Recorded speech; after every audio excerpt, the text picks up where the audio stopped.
हो लोगों, हमारी माँ को कोई गाली देता है तो हम जवाब देते हैं, हमारे बाप को कोई बुरा भला कहता है तो हम जवाब देते हैं। अल्लाह को अपने नबी से कितना प्यार है, अल्लाह को अपने नबी से कितनी मोहब्बत है। जब नबी को बुरा भला कहा गया, जब नबी को ताना दिया गया, अल्लाह ने कुरान की आयतें नाजिल फरमा दी। अल्लाह ने अपने नबी का जवाब दिया, इन्ना आतैनाकल कौसर फसल्लि लिरब्बिका वन्हर इन्ना शानिअका हुवल अबतर।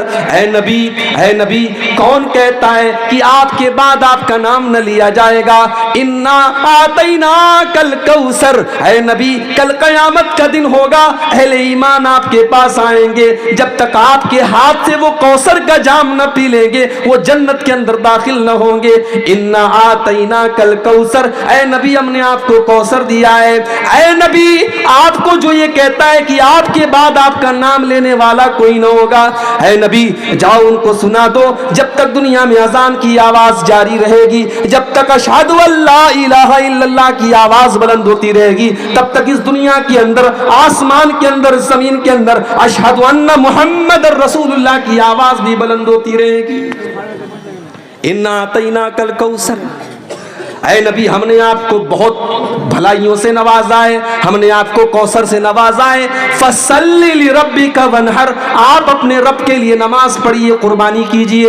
इन्ना शानिअका हुवल अबतर, ऐ नबी जो लोग आपके दुश्मन हैं, कल उनका कोई नाम लेने वाला न होगा, कल अबू जहल का कोई नाम लेने वाला न होगा, कल अबू लहब को कोई याद करने वाला न होगा, लेकिन ऐ नबी आपके ऊपर जान छिड़कने वाले, आपके लिए जान देने वाले, आपके लिए जान लुटाने वाले और आपका कलमा पढ़ने वाले करोड़ों की तादाद में होंगे। इन्ना शानिअका हुवल अबतर, आपका दुश्मन ही नस्ल कटा हुआ है, आपके दुश्मन की दुम कटी हुई है। बेटा नहीं अल्लाह के नबी को, लेकिन हाँ अल्लाह के नबी हमारे लिए बाप की तरह है। अल्लाह के नबी ने सही हदीस में फरमाया कि मैं अपनी उम्मत के लिए बाप की तरह, रूहानी औलाद अल्लाह के नबी की आपकी उम्मत है जो करोड़ों की तादाद। बेटा लेकिन कोई नहीं है। अब नवासे जो नबी के हैं वो नबी के बेटों से कम नहीं है। नबी अकरम खुतबा दे रहे हैं, नवासे नजर आए, आप मिंबर से उतरे, अपने दोनों नवासों को गोद में लिया और आपने फरमाया, हो लोगों, मेरा अल्लाह कुरान में कहता है इन्नमा अमवालुकुम व औलादुकुम फितना, ऐ ईमान वालो तुम्हारा माल तुम्हारे लिए फितना है, तुम्हारी औलाद तुम्हारे लिए फितना है। मैं अपने इन दोनों नवासों को देख करके बर्दाश्त न कर पाया, जब तक मैंने अपना खुतबा न रोक लिया, मैं मिंबर से उतर न गया, जब तक इनको अपनी गोद में न ले लिया, इनको चूम न लिया, इनको प्यार न कर लिया, मुझे चैन न मिला। तो माल और औलाद, ये दो चीजें इंसान की जिंदगी में बड़ी इंपॉर्टेंट होती है। इंसान हराम का रास्ता क्यों अपनाता है? मेरे नौजवान साथियों, यह अलग बात है कि जब आप जवान हो जाते हैं तो आपको अपने बूढ़े बाप की पेशानी पर बुढ़ापे की लकीरें बुरी लगने लगती हैं, मगर कभी गौर करना कि अपने बच्चों के लिए माँ बाप क्या क्या करते हैं। कितने तो ऐसे माँ बाप है जो अपने बच्चों की खुशी के लिए गलत रास्ता भी अपनाने लगते हैं, हालांकि वो जायज नहीं है, हराम है, लेकिन अपने बच्चों की खुशी के लिए माँ बाप कभी कभी हराम और नाजायज रास्ता भी अपनाने लगते हैं। अल्लाह ने फरमाया, या अय्युहल्लज़ीना आमनू ला तुल्हिकुम अमवालुकुम वला औलादुकुम अन ज़िक्रिल्लाह, तुम्हें माल से जितनी भी मोहब्बत हो जाए, लेकिन माल के चक्कर में कभी तुम अल्लाह के जिक्र को मत छोड़ना। 2017 की बात है, अल्लाह ने सऊदी अरब जाने का मौका दिया। मदीना के अंदर में असर की नमाज का टाइम था, अजान के 10 मिनट पहले मस्जिद नबवी से वॉकिंग डिस्टेंस पर एक नकाब की दुकान पर गया। नकाब खरीदा, मैंने सेलेक्ट कर लिया, पसंद कर लिया, रेट भी तय हो गया। मैं पैसा देने वाला हूं, नकाब देने वाला है। बगल में मस्जिद नबवी के लाउड स्पीकर से अजान की आवाज आने लगी, अल्लाहु अकबर अल्लाहु अकबर। दुकानदार ने काउंटर बंद कर दिया, पर्दे गिरा दिए, कहा शेख साहब बाद में आइएगा।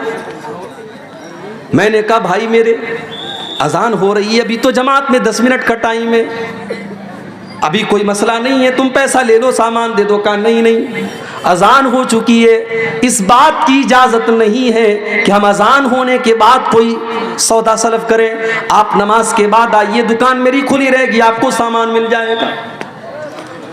अल्लाह की कसम, उस दुकानदार ने पैसा मेरी जेब में मौजूद है, उसने पैसा न लिया, उसने सामान न दिया। अजान की आवाज सुनने के बाद, वो लोगों आज सऊदी अरब के लोग बहुत बुराइयां करते हैं। अल्लाह की कसम, अपनी तमाम कमियों और कोताहियों के बावजूद आज भी इस्लाम अगर अपनी सच्ची हालत में पूरी कायनात के अंदर कहीं मौजूद है तो आपको उस मक्का मदीना की सरजमीन पर मिल जाएगा। अजान हो रही है, दुकान बंद, कोई सौदा नहीं होगा। मुझे कुरान की वो आयत याद आ गई, रिजालुल्ला तुलहीहिम तिजारतुन वला बैउन अन ज़िक्रिल्लाहि व इक़ामिस सलाह। मेरे नेक बंदे तो वो हैं, मेरे नेक बंदे तो वो हैं, मेरे अल्लाह वाले बंदे तो वो हैं, उनका कारोबार कभी उनको नमाज से नहीं रोकता, उनकी तिजारत उनको कभी नमाज से नहीं रोकती। सीमांचल के जलसे मैं बहुत बोल चुका हूँ, चैनल वालों से भी कई बार कहा है कि भाइयों इन जलसों को की शक्ल मत बिगाड़ो।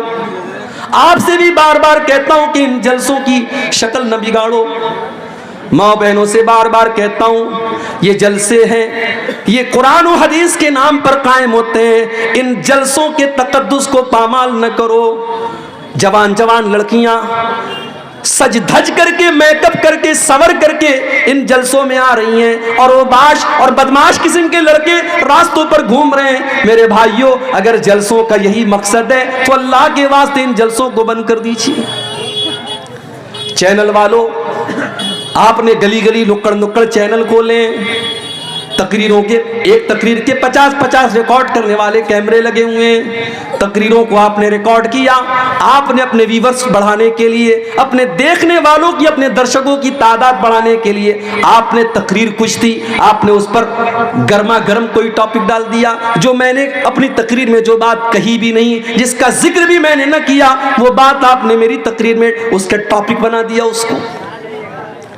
कितने चैनल वाले मेरी तकरीर के साथ नंगी औरत की तस्वीर मेरे फोटो के साथ लगाते हैं, और टॉपिक क्या रखते हैं, मेले में जाने वाली लड़कियां, मेले में जाने वाली लड़कियां, ये टॉपिक लगाते हैं। और एक बेहुदा और उरिया लिबास पहने हुए एक लड़की की तस्वीर मेरे बगल में लगाते हैं। लोग व्हाट्सएप करके मुझसे पूछते हैं, मौलाना साहब इसका क्या जवाब है आपके पास? मेरे पास अल्लाह की कसम कोई जवाब नहीं है। पैसा कमाओ मेरे भाई, मगर पैसा कमाने के लिए इतना न गिर जाओ कि आप हलाल और हराम की हदों को भूल जाओ। इस चीज का भी आपको हिसाब देना पड़ेगा। आपने तकरीर के अल्लाह और उसके रसूल की बातों को सुनने वाली चीज के ऊपर आपने इतना गंदा थंबनेल लगाया है, कल आखिरत में आप क्या जवाब देंगे मेरे भाई? अल्लाह ने कुरान में फरमाया, इन्नल्लज़ीना युहिब्बूना अन तशियल फाहिशतु फिल्लज़ीना आमनू लहुम अज़ाबुन अलीमुन फिद दुनिया वल आखिरा। जो लोग ईमान वालों के दरमियान बेहयाई को फैलाते हैं, वल्गैरिटी को फैलाते हैं, नंगेपन को फैलाते हैं, उनको आखिरत में जो अजाब होगा उनको दुनिया में भी दर्दनाक अजाब होगा। आपने नंगेपन को फैलाया, आपने उरियानियत को फैलाया, इससे तो अच्छा था बॉलीवुड की हीरोइनों के इंटरव्यू ले लेते, इससे तो अच्छा था बॉलीवुड के गानों को रिकॉर्ड करके अपने चैनल पे डाल लेते, कम से कम तकरीरें तो बदनाम ना होती, कम से कम जलसे तो बदनाम ना होते। क्या हो रहा है मेरे भाई? जलसों के नाम पर क्या क्या हो रहा है हमारे यहाँ, क्या क्या खुराफात हो रही है। इतने जलसे हो रहे हैं मगर हमारा नौजवान नमाज से आज भी दूर है। अल्लाह ने फरमाया, ला तुल्हिकुम अमवालुकुम वला औलादुकुम अन ज़िक्रिल्लाह। माल के चक्कर में तुम अल्लाह को भूल न जाना, औलाद के चक्कर में तुम अल्लाह को भूल न जाना।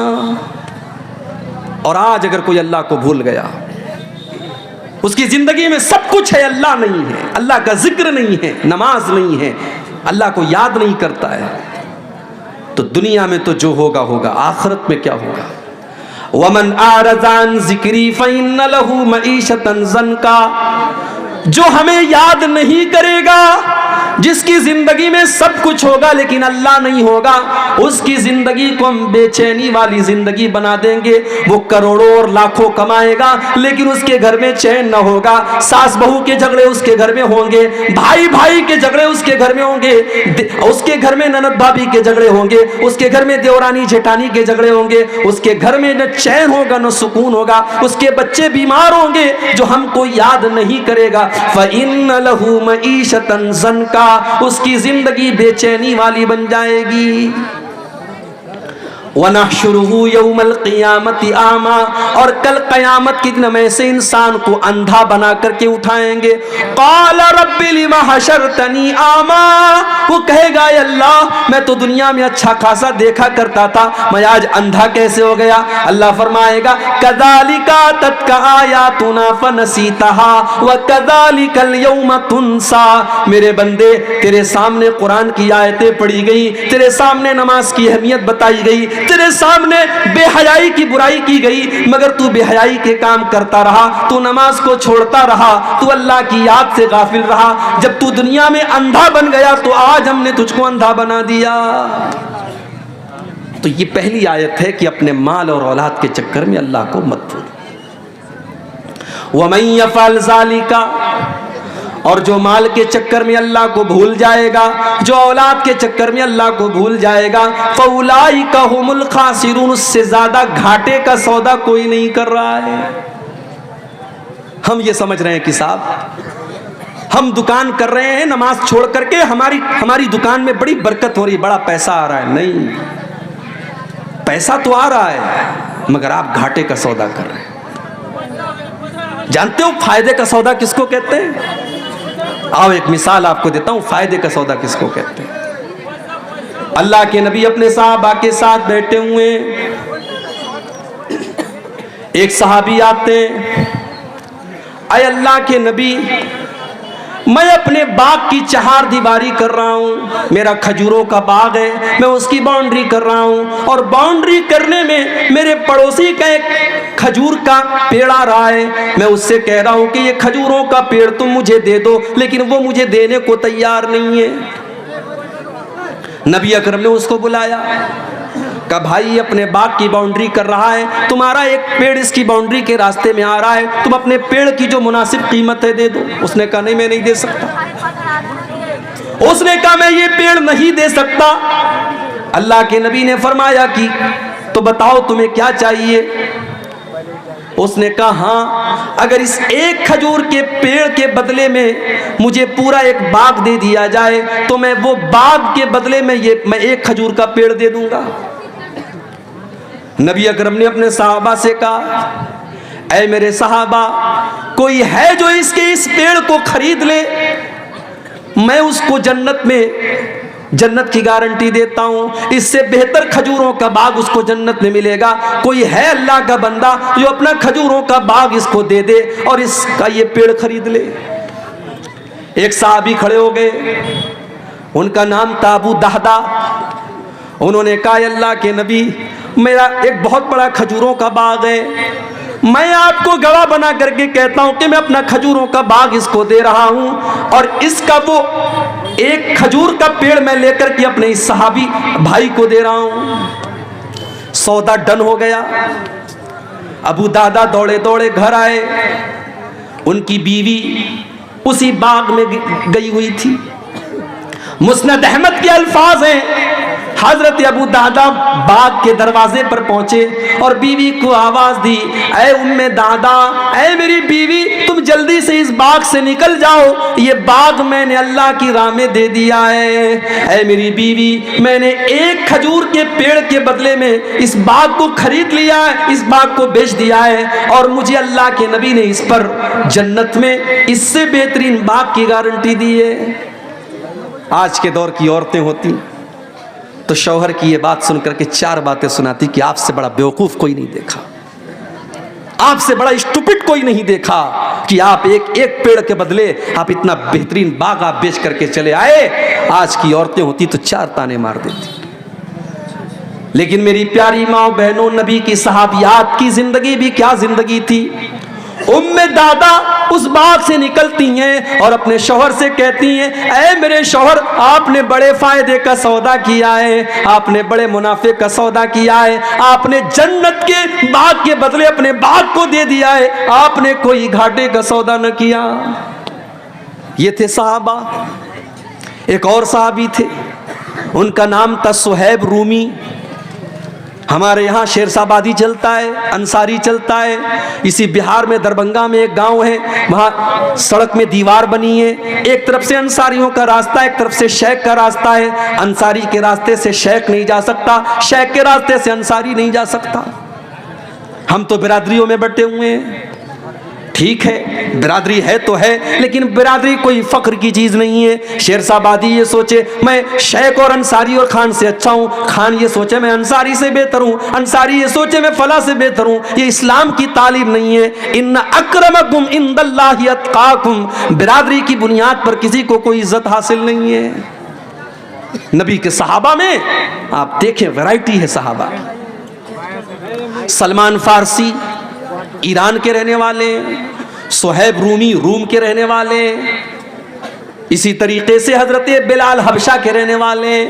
कोई गोरा है, कोई काला है, कोई ईरान का है, कोई हबशा का है, लेकिन नबी के सारे सहाबा दर्जे में और मकाम में सहाबी होने के एतबार से बराबर हैं, सहाबी होने के एतबार से बराबर हैं। हजरत बिलाल तो गुलाम थे, उनको हजरत अबू बकर ने खरीद करके आज़ाद किया था। और हजरत उमर कहा करते थे, आता का सैयदोना सैयदना।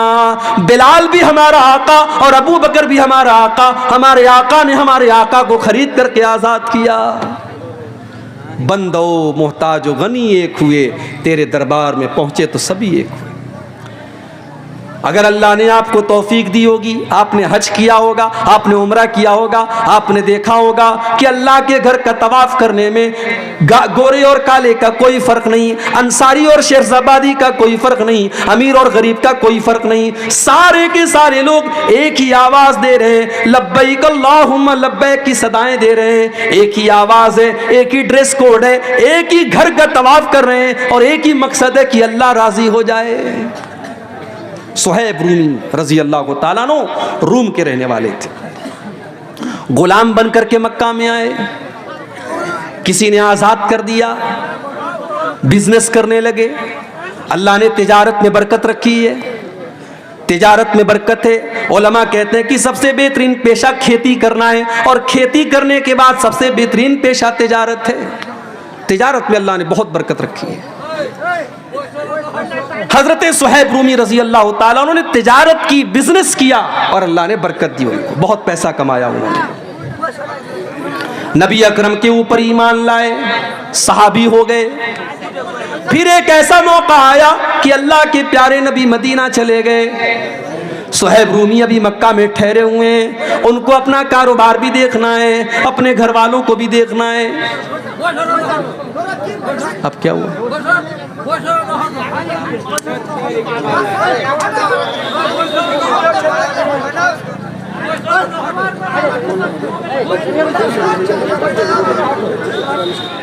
बगैर चिल्लाए भी तो कोई बात से गुजारिश है, इत्मीनान से सुने और सुनने वाले को सुनने दें, किसी का कोई पर्सनल मैटर तो किनारे लेके जाके हल कर ले। आप लोग इत्मीनान रखें, जैसे सुनना हो सुने, इत्मीनान रखें। सुहैब रूमी रजी अल्लाह ताला अन्हु अपने सारे बिजनेस का सेटअप करते हैं, सारे माल को इकट्ठा करते हैं और तैयारी करते हैं मदीना जाने की। सामान पैक कर लिया, ऊंट तैयार हो गया। सुहैब रूमी मक्का से निकलने लगे। मक्का के काफिरों ने ऊंट की नकेल पकड़ी, कहाँ जा रहे हो? कहा मैं मदीना जा रहा हूँ, यस्रिब जा रहा हूँ, अपने नबी के पास जा रहा हूँ। मक्का वालों ने कहा, सुहैब हम तुम्हें मदीना न जाने देंगे, तुमने सारी जिंदगी मक्का में रह करके पैसा कमाया और आज चाहते हो कि अपनी सारी कमाई लेकर के तुम मदीना चले जाओ। ऐ सुहैब हम कभी ऐसा न होने देंगे। कहा फिर क्या करते हो? कहा मैं हमारे पास बस एक ही ऑप्शन है, तुम अपना सारा माल हमको दे दो, हम तुम्हें मदीना जाने दे देंगे। हो लोगो, माल बड़ी अहम चीज है, मगर अल्लाह से बढ़कर के नहीं है, रसूल से बढ़कर के नहीं है। सुहैब रूमी रजी अल्लाह ताला अन्हु ने एक सेकंड भी नहीं लिया फैसला करने में। कहा मक्का वालों, अगर ये बात है, ले लो मेरा ये सारा माल, सारी जिंदगी की गाड़ी कमाई उनके हवाले कर दिया और खाली हाथ हजरत सुहैब रूमी मदीना चले आए। जब मदीना पहुंचे, फजर की नमाज का टाइम था, अल्लाह के प्यारे नबी नमाज पढ़ा रहे थे। सुहैब रूमी आते हैं और नमाज में शामिल हो जाते हैं। नबी अकरम ने सलाम फेरा, अपने सहाबी पर नजर पड़ी, अल्लाह के नबी खड़े हो गए, अपने सहाबी को गले लगाया। अल्लाह की तरफ से अल्लाह के नबी को बता दिया गया था सारा मामला। नबी ने पहला लफ्ज जो कहा, आपने फरमाया, ऐ सुहैब रबिहतल भैया, रबिहतल भैया, ऐ सुहैब तूने बड़े फायदे का सौदा किया है, तूने कोई घाटे का सौदा न किया, तूने सारी जिंदगी की कमाई को ठोकर मार करके अल्लाह के दीन के लिए तूने कुर्बान कर दिया। ऐ सुहैब तूने बड़े फायदे का सौदा किया है। आज तो करोड़ों कमाने वाला, लाखों कमाने वाला मस्जिद के अंदर जब चंदा देने की बात आती है तो 5 का सिक्का तलाश करता है, 10 की नोट तलाश करता है। बीवी के लिए शॉपिंग करने के लिए 2000 की नोट निकालता है, बच्चों के शौक के लिए 500 की नोट निकालता है। और बेचारी मस्जिद और मदरसा एक ऐसी चीज है, वहां 10 की नोट आपको ज्यादा मिलेगी। ये हमारे दिल का हाल है मेरे भाई। ला तुल्हिकुम अमवालुकुम वला औलादुकुम अन ज़िक्रिल्लाह, ऐ ईमान वालों, अपने माल के चक्कर में तुम अल्लाह को भूल न जाना, अपनी औलाद के चक्कर में तुम अल्लाह को भूल न जाना। अगर ऐसा करोगे फउलाइका हुमुल खासिरून, तो तुमसे ज्यादा घाटे में कोई न होगा। एक आयत का मतलब मैंने समझा दिया, अब दूसरी आयत का मतलब समझ करके बात खत्म करेंगे हम। वअन्फिकू मिम्मा रज़क़नाकुम मिन क़ब्लि अन यातिया अहदकुमुल मौत, और ऐ ईमान वालों, जो रोजी हमने तुमको दी है उसमें से खर्च करो, सदका करो, ज़कात दो, गरीबों को दो, यतीमों को दो, मदरसों में दो, मस्जिदों में दो, अल्लाह की राह में खर्च करो। कब खर्च करो? कब खर्च करो? बाप मर गया, बाप के मरने के बाद बेटा मस्जिद में चंदा दे रहा है, मैं इसको नाजायज नहीं कहता मेरे भाई, जायज है, मगर बेहतर ये होता कि बाप अपनी जिंदगी में खुद सदका दे करके जाए। माँ का इंतकाल हो गया, माँ जिंदा थी तो माँ के ऊपर आप 10 रुपया खर्च करने के लिए तैयार नहीं थे। माँ का इंतकाल हो गया, आप उसकी तरफ से लाखों अल्लाह के घर में दे रहे हैं, ये कोई अच्छी अलामत नहीं है। बेहतर ये होता कि माँ की जिंदगी में आप माँ की कदर करते। वअन्फिकू मिम्मा रज़क़नाकुम, ऐ ईमान वालों, जो रोजी हमने तुमको दी है तुम उसमें से खर्च करो। मिन क़ब्लि अन यातिया अहदकुमुल मौत, मौत के आने से पहले। अब ये मौत कब आएगी कोई नहीं जानता, कोई नहीं जानता कि मौत कब आएगी। मेरे नौजवान साथियों, आज आप रात रात भर मोबाइल के ऊपर गंदे काम कर रहे हैं, क्या सोच करके कर रहे हैं? अभी तो जवानी के दिन है, अभी तो जिस्म के अंदर ताकत है, जब बुढ़ापा आएगा तो हम भी नमाजी बन जाएंगे, हम भी दाढ़ी रख लेंगे, हमारे माथे पर भी सजदे का निशान आ जाएगा। मेरे नौजवान साथियों, क्या आप इस बात की गारंटी दे सकते हैं कि आप बुढ़ापे तक जिंदा ही रहेंगे? अरे बुढ़ापा तो बहुत दूर की बात है, बुढ़ापा तो बहुत दूर की बात है। आप तो इस बात की गारंटी भी नहीं दे सकते कि कल की सुबह का सूरज आप देखेंगे। हमारे बड़े अच्छे दोस्त थे, नौजवान आलिम दीन थे, बिहार और झारखंड में हम लोगों ने साथ में प्रोग्राम भी किया था।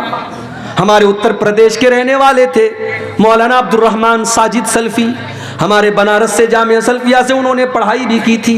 मुंबई के अंदर कुर्ला में एक मस्जिद के इमाम थे, बहुत अच्छे मुकर्रिर थे और बहुत अच्छे इंसान थे, खूबसूरत भी थे, खूबसीरत भी थे। अभी पिछले हफ्ते की खबर है, मौलाना अब्दुल रहमान साहब एक प्रोग्राम में पूना जाते हैं, वहां पे तकरीर करते हैं अल्लाह ताला की तौहीद के बारे में, उसके हुकूक के बारे में। तकरीर करने के बाद रात ही में वो मुंबई के लिए चलने लगते हैं, क्योंकि वो एक मस्जिद के इमाम हैं और मस्जिद की कमेटी ने ये कह करके रखा है कि आपको हर हाल में फजर की नमाज में रहना है। ओ लोगों, मौलवी कोई रोबोट तो नहीं होता, मौलवी कोई मशीन तो नहीं होता, उसके पास भी तो जरूरतें हो सकती हैं, उसके पास भी तो मजबूरियां हो सकती हैं। तुमने मौलवियों को मशीन समझना क्यों शुरू कर दिया है? बंद कर दो मौलवियों को मशीन समझना। मदरसों में पढ़ाने वाले मौलवियों को आपने 5-5 हजार रुपए की तनख्वाह भर रखा। अरे 5 हजार की तो लोग चाय और पान खा जाते हैं, पी जाते हैं। 5 हजार में वो मौलवी किस तरीके से अपने बच्चों का पेट पालेगा? कभी आपने सोचा? वो बेचारा 10 साल तक मदरसे की पतली दाल पी करके और बगैर छिला हुआ आलू खा करके उसने मदरसे में पढ़ाई की, लोगों के दरवाजों पर भिखारी बन करके जागीर का खाना उसने खाया, और आज जब वो आलिम दीन बन करके आया, आपने 5 हजार में और 7 हजार में उसको मस्जिद का इमाम बनाया। शर्म आनी चाहिए। मस्जिद के इमाम से ज्यादा तो मोहल्ले में झाड़ू लगाने वाले की और सफाई करने वाले की तनख्वाह है। शर्म आनी चाहिए। और उसके बाद इतनी पाबंदी है कि साहब पूरा मोहल्ला मस्जिद में नजर ना आए। अगर इमाम बेचारा किसी दिन फजर में नहीं आया, मौलवी साहब आप फजर में नजर नहीं आए, पूरा एक नमाजी जब तक पूछ न ले और तहकीकात न कर ले तब तक मौलवी को नहीं छोड़ेगा। उसके पास भी तो जरूरतें हो सकती हैं मेरे भाई। और एक बहुत बड़ा फितना यह भी है, आपने इमाम साहब के लिए कमरा बनवाया, बड़ा एहसान किया। बड़े एहसान के साथ लोग कहते हैं हमारे यहाँ इमाम साहब के लिए कमरे का भी इंतजाम है। कैसा कमरा है? छोटी सी कोठरी है। बेचारा इमाम सर एक दीवार में उसका टकरा रहा है तो पैर दूसरी दीवार में टकरा रहा। इतना बड़ा कमरा होता है इमाम साहब का कि वो मुर्गी का दरबा भी उससे बड़ा होता है। वो बेचारा फैमिली लेके नहीं रह सकता।